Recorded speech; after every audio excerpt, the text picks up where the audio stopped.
आज का हमारा टॉपिक है सॉइल एक्सप्लोरेशन।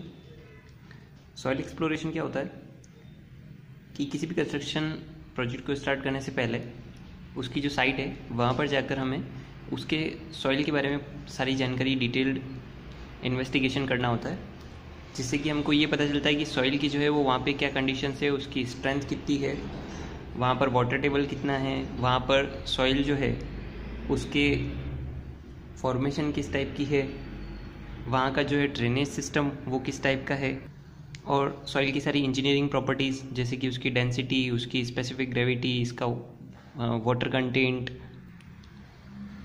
उसकी कंप्रेसिबिलिटी।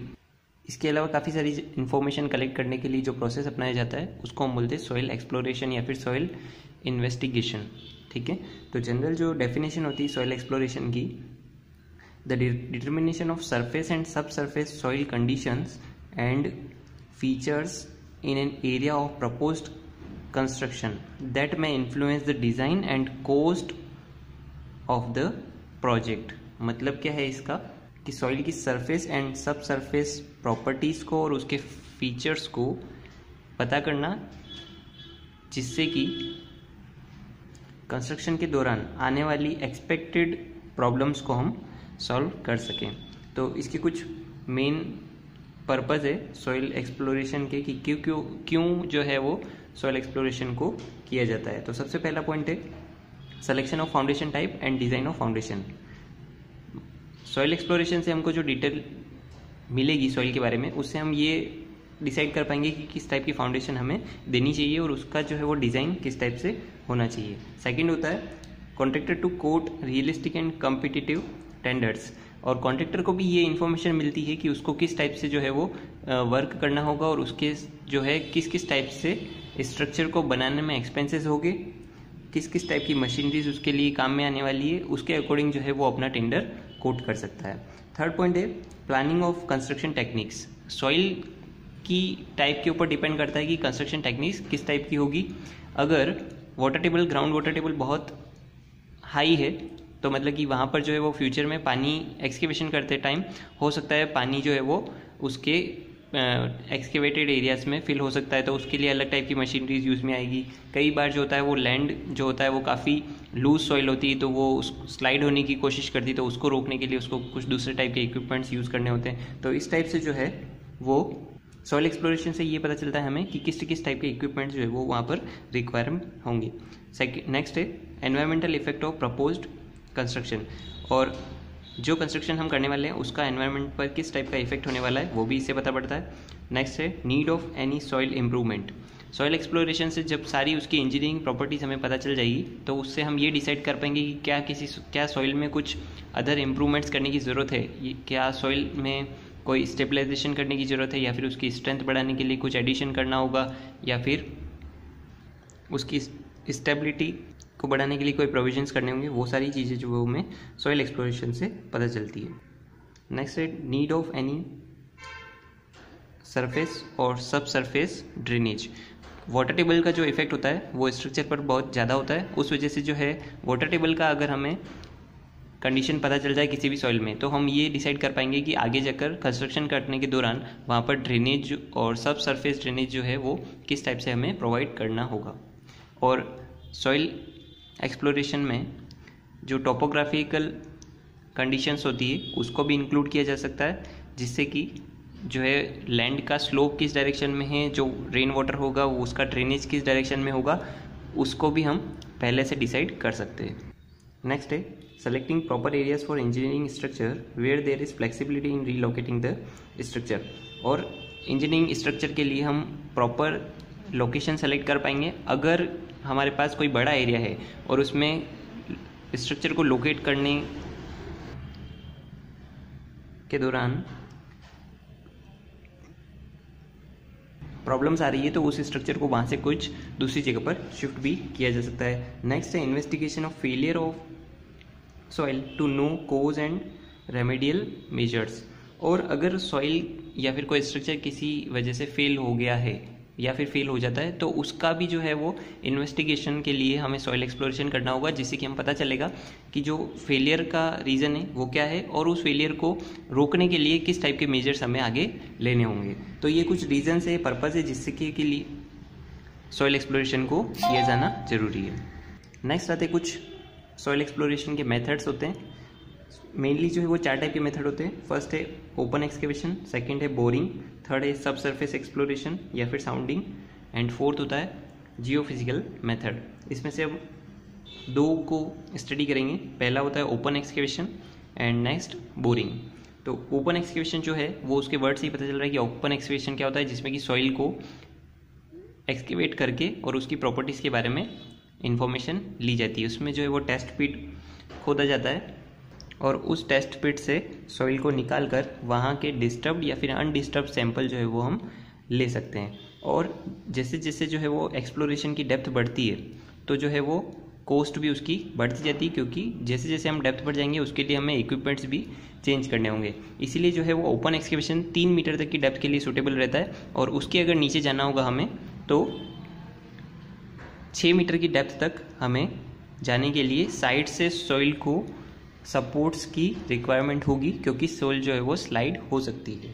तो ओपन एक्सकेवेशन में सॉइल को एक्सकेवेट करके उसके सैंपल कलेक्ट कर लिए जाते हैं और उनका लेबोरेटरी में जो है वो टेस्ट करके उनके बारे में इंफॉर्मेशन कलेक्ट की जा सकती है। नेक्स्ट होता है बोरिंग मेथड। बोरिंग मेथड में कुछ डिफरेंट टाइप्स के बोरिंग्स होते हैं, जिसमें कि पहला है ऑगर बोरिंग। ऑगर बोरिंग में क्या होता है, कुछ मेटल के ऑगर्स होते हैं जिनको कि सॉइल में पेनिट्रेट करके और सॉइल का सैंपल जो है वो कलेक्ट किया जाता है। ये जो ऑगर होते हैं वो कोहेसिव या फिर सॉफ्ट सॉइल में वाटर टेबल के ऊपर तक के लिए सूटेबल रहते हैं, और 6 मीटर की डेप्थ तक के लिए हैंड ऑपरेटेड ऑगर्स काम में लिए जाते हैं। तो 6 मीटर की ज़्यादा डेप्थ के लिए मैकेनिकल ऑगर जो होते हैं वो काम में लिए जाते हैं। मैकेनिकल ऑगर्स में जो है वो मैकेनिकल इक्विपमेंट या फिर मोटर्स कनेक्टेड होते हैं, जिसको कि ऑगर को रोटेट करने में आसानी होती है। ये जो है वो ऑगर्स 2 टाइप के होते हैं, post hole augers and spiral या फिर हेलिकल ऑगर्स, ठीक है। और इन टाइप के ऑगर्स से जो है जो भी सैंपल हमें मिलता है वो कम्प्लीटली डिस्टर्ब होता है। उससे जो है वो जब भी सैम्पलिंग की जाती है तो सॉइल का जो नेचुरल फॉर्मेशन है उसकी डेंसिटी जो है वो वाटर कंटेंट है वो सारा जो है वो डिस्टर्ब हो जाता है। नेक्स्ट है ऑगर एंड शेल बोरिंग्स। हमने जो पहले ऑगर बोरिंग पढ़ा था जिसमें जो मैकेनिकल हमारा इक्विपमेंट था उसको सॉइल में पेनिट्रेट किया जाता है, लेकिन उसके जो है चारों तरफ जो है वो शेल नहीं होता है या फिर कवरिंग नहीं होती है। तो अगर उसी ऑगर के चारों तरफ कोई शेल या फिर कवरिंग लगा दी जाए तो वो कहलाएगा ऑगर एंड शेल बोरिंग।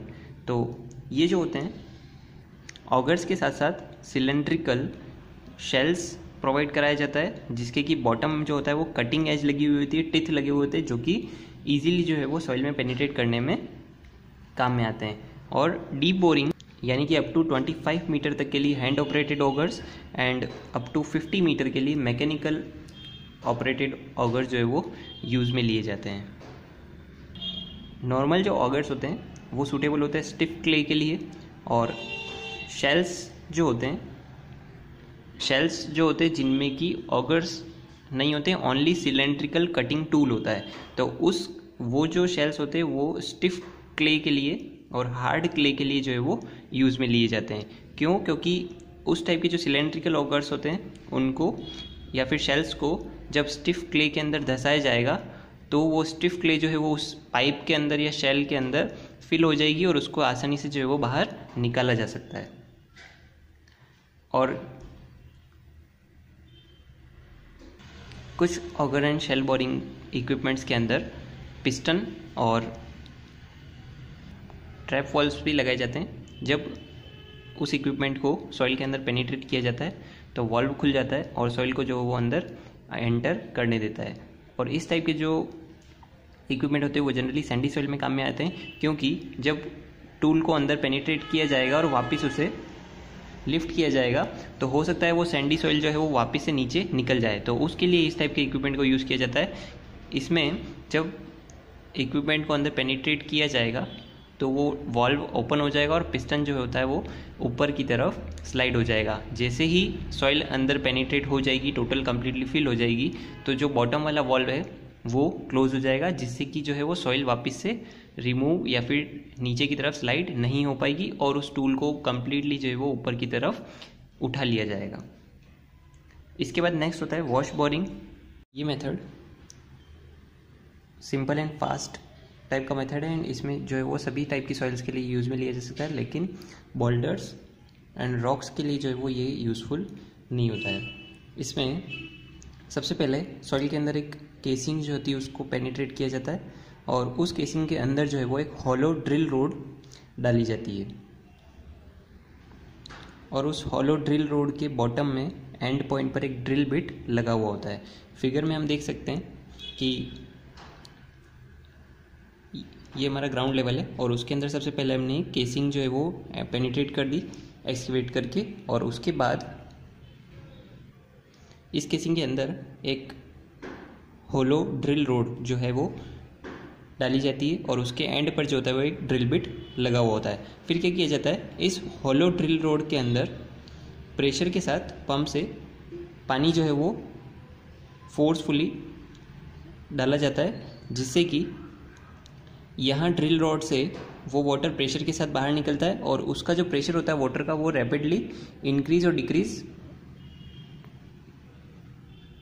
किया जाता है, जिससे क्या होगा कि जो वाटर जो यहाँ से प्रेशर के साथ निकल रहा है वो यहाँ की सॉइल के साथ टकराएगा और यहाँ की जो सॉइल है उसको तोड़ेगा, जिससे क्या होगा कि यहाँ पर जो है वो वाटर की स्लरी, वाटर की और सॉइल के साथ स्लरी जो है वो बनना स्टार्ट हो जाएगी और फिर वो जो स्लरी है वो यहाँ पर ड्रिल रॉड और केसिंग के बीच की जो स्पेसिंग होगी उस स्पेसिंग से बाहर निकलते हुए और यहाँ पर जो है वो टब में कलेक्ट हो जाएगी। तो इससे हमें क्या पता चलेगा कि सॉइल जो होती है वो बॉटम में उसका रफली आइडिया मिल जाएगा कि बॉटम में जो है वो किस टाइप की सॉइल है। तो जो स्लरी होती है वो ऊपर आती है तो उसका जो कुछ इंजीनियरिंग प्रॉपर्टीज़ होती है वो तो सारी डिस्टर्ब हो जाती है, जैसे कि डेंसिटी हो गई, वाटर कंटेंट हो गया उसका, उसकी जो है वो स्पेसिफिक ग्रेविटी, ये सारी चीज़ें तो सारी डिस्टर्ब हो जाती है। लेकिन इस मेथड से खाली जो है वो बॉटम में स्ट्राटा का हमें इन्फॉर्मेशन मिल जाता है।